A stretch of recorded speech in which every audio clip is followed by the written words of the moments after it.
नमस्ते। एउटा ठूलो अन्तर्राष्ट्रिय ड्रग तस्करीको घटनामा अब सिक्किमको पनि कनेक्सन देखिएको छ।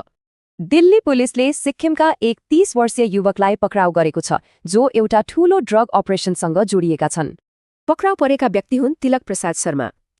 उनीमाथि अन्तर्राष्ट्रिय सिन्डिकेटको भरियाको रूपमा काम गरेको आरोप छ।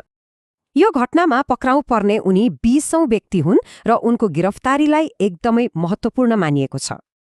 पुलिसका अनुसार शर्माले आफ्नो लगेजमा लुकाएर पटक पटक गरी लगभग 40 किलो थाई गाँजा तस्करी गरेका थिए।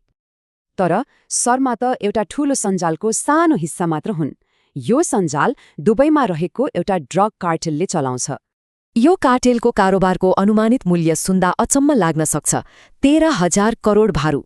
यो पूरा अनुसन्धान त्यतिबेला सुरु भयो जब पुलिसले 10-15 वर्षको कोकिन बरामद गर्यो। त्यसो भए यति ठूलो अपरेसनको पर्दाफास आखिर भयो कसरी? यो घटनाको खुलासा दिल्ली र गुजरातमा एकपछि अर्को ठूला बरामदगीबाट भएको थियो। अनुसन्धानबाट थाहा भयो कि यो कार्टेलले तस्करीको लागि निकै चलाक र जटिल तरिका अपनाएको रहेछ। थाइल्याण्डबाट ड्रग्स ल्याउने, लगेजमा लुकाउने र त्यसलाई औषधि कम्पनीको आवरणमा पठाउने गरिन्थ्यो। यो सञ्जालमा सप्लायरदेखि लगानीकर्तासम्म सबैको आआफ्नै भूमिका तोकिएको थियो। यसमा भरिया र सप्लायरहरू त समातिए, तर केही मुख्य खेलाडीहरू अझै पनि फरार नै छन्। यसका मुख्य लगानीकर्ता मानिएका वीरेन्द्र बसैया लगायत धेरैलाई फरार अपराधी घोषित गरिएको छ। यो घटना कति ठूलो छ भन्ने कुरा यसको आरोपपत्रबाट पनि थाहा हुन्छ।